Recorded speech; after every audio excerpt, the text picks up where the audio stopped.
Some of the best grapes in Southern California are grown in the Temecula Valley. And we're going to go to one of the wineries on the D. Portola Road, and that's the Oak Mountain Winery. They are known for growing some of the best varieties of grapes in the area.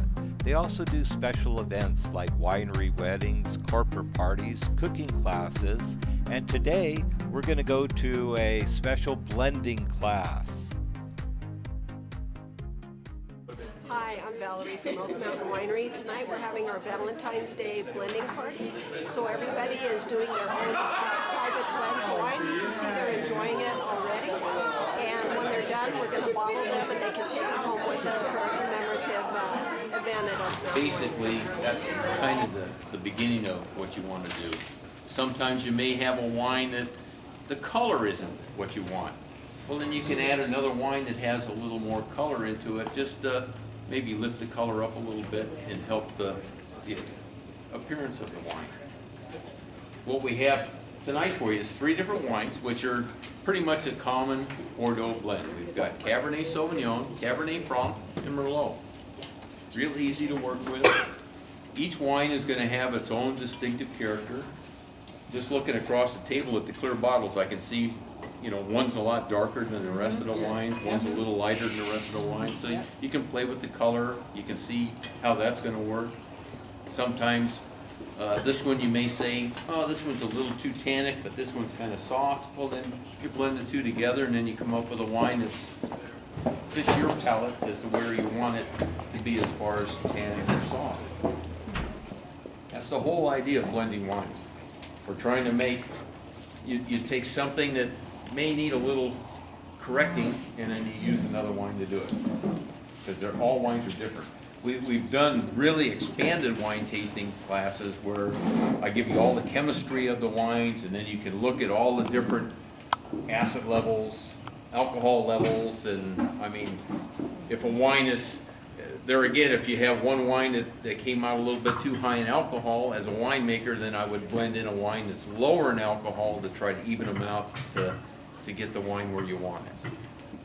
So that's kind of what we're going to do tonight, playing with these. Although most of these wines are they're all right around 13, 9, 14%, so there's no real high alcohol wines. And you'll see there's really none of them are any clunkers or... I think that's up to us to decide. But the way we were going to do this is we work with this one little graduated cylinder. We used to do the classes with larger ones, but everybody got pretty tanked up and couldn't find their way out the door. So we found this is better because this is just one taste. I mean, basically this is just one taste. This is 10 mils of wine. And if you look at it, it's a little hardness, darkness, but you can see there's a 4 and a 5 and so on. So based on these 10 mils, this is 100%. 10 times 10 is 100. So whatever you put in here, if you put in 4 mils, then that's 40% of your wine. If you put in 5 mils, 50%, and so on. We've got a little pipette that works so that you can take the 3 different wines that you're going to be working with, which is your Cab, Merlot, Cab Franc. Oh, okay. You can take a little bit out, put it in your pipette, then you can taste it in you should have a 4th glass to do your tasting in. So then you can keep working with your formulas. You have a worksheet. And if I could get that Merlot. See it. You know what you're dealing with here. Yes. Are these all wines that you... Yes. These are all 2010 wines. None of these wines have been bottled yet. They'll probably be bottled in the next few weeks.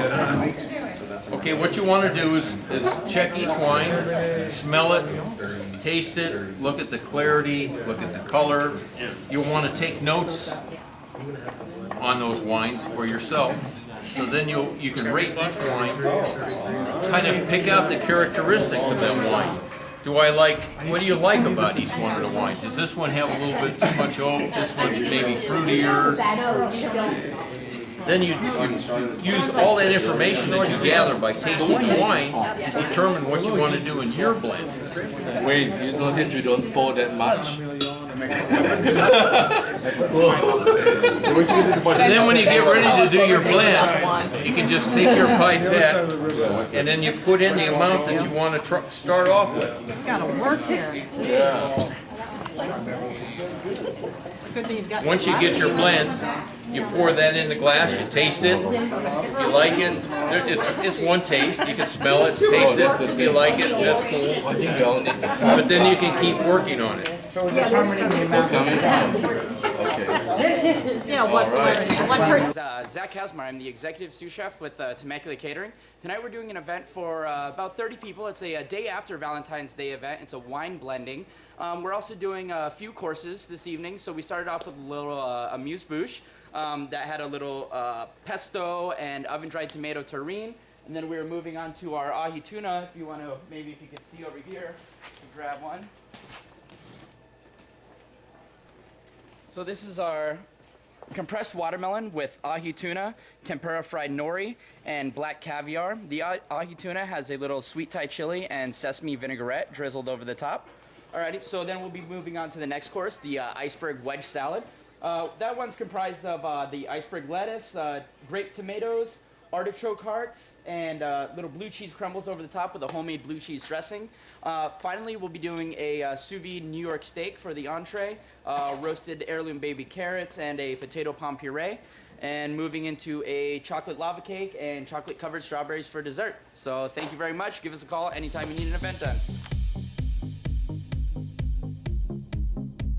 The Temecula Valley wine area is easy to find. Just exit either going north or south on the 15 at the Temecula Parkway. That's State Road 79.